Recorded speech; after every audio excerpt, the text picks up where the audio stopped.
Yo, yo, yo, it's your boy, the African Lens, 7421, coming at you live from, well, not a war zone, but we're talking about one. For over a decade, Nigeria has been battling these insurgents, Boko Haram, ISWAP, bandits. It's a whole thing, thousands of people dead, millions displaced. It's heartbreaking, man. And it begs the question, why is Africa's biggest military struggling against these smaller, less equipped groups?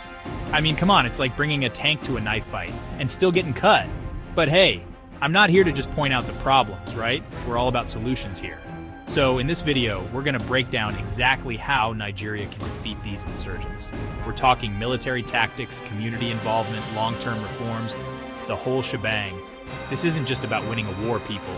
It's about building lasting peace. So buckle up, hit that subscribe button, and let's get into it. All right, people, let's get real for a second. Insurgency doesn't just pop up out of nowhere, right? It's like that mold in your bathroom. You can't just keep bleaching it. You gotta fix the leak, you know? In Nigeria, that leak is poverty, unemployment, illiteracy, and a whole lot of bad governance. I'm talking about places in the Northeast, North Central, and Northwest where over 70% of young people don't have jobs. Think about that. You're young, full of energy, and you got nothing to do? Man, you're gonna end up joining the first group that promises you some purpose, even if it's a messed up one. And then there's education, or the lack of it. When kids aren't in school, learning, growing, they become easy targets for these radical groups. It's like, hey, want to learn how to shoot an AK-47 instead of algebra? Not exactly a recipe for a bright future. And let's not forget about corruption. It's like a disease eating away at the government from the inside. Money meant for security forces ends up in some politician's pocket. And then people wonder why the military can't afford proper equipment. Come on, man. If we don't fix these root causes, we're just going to be fighting new insurgents every few years. It's like playing whack-a-mole with terrorists. Okay, so we've got this big, powerful Nigerian military, right? But fighting insurgents is like trying to swat flies with a hammer. These guys, they're sneaky. They hide in forests, blend in with civilians, and then BAM! Surprise attack! The Nigerian military needs a serious upgrade, not in size, but in strategy.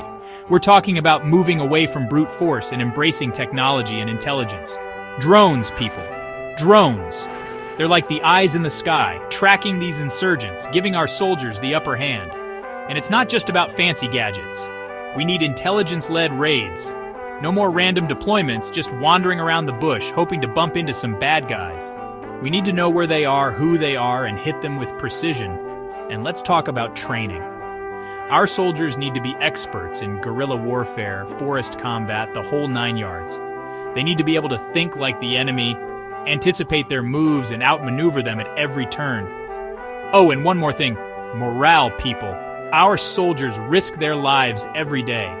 They need to know that their country has their back, that they're properly equipped, and that their sacrifices are appreciated. Remember, a motivated soldier is a dangerous soldier.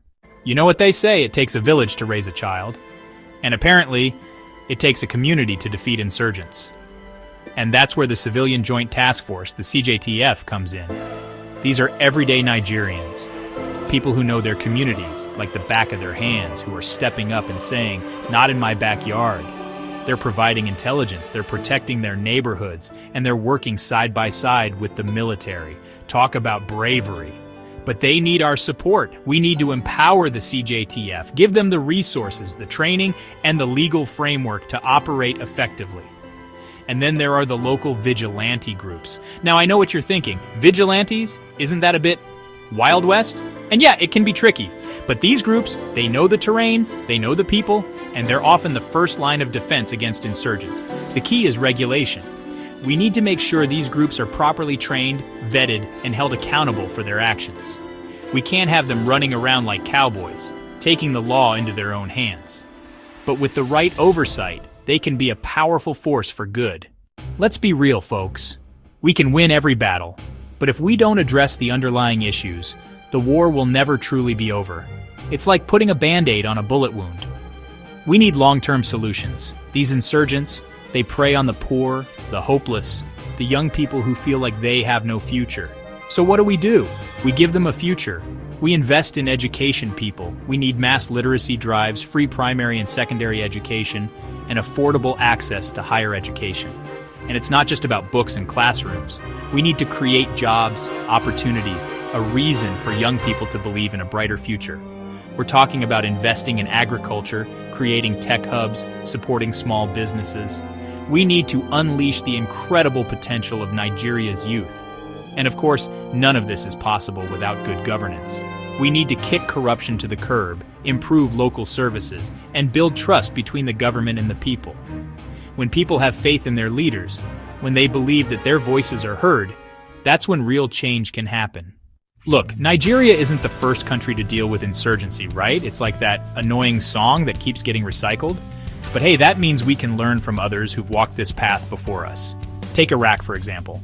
The US military was struggling against al-Qaeda until they realized they couldn't do it alone. They started working with local Sunni tribes, empowering them to fight back against the insurgency. And guess what? It worked. Then there's Colombia. They were stuck in a decades-long civil war until they decided to try something radical: peace talks. They combined military action with negotiation and economic reintegration programs for former fighters. It wasn't easy, but they eventually reached a peace agreement. And let's not forget about Somalia. They've been battling al-Shabaab for years. But the African Union, with support from international partners, has been making progress. They're combining air power, local forces, and a whole lot of coordination. The lesson here is clear. We need all hands on deck.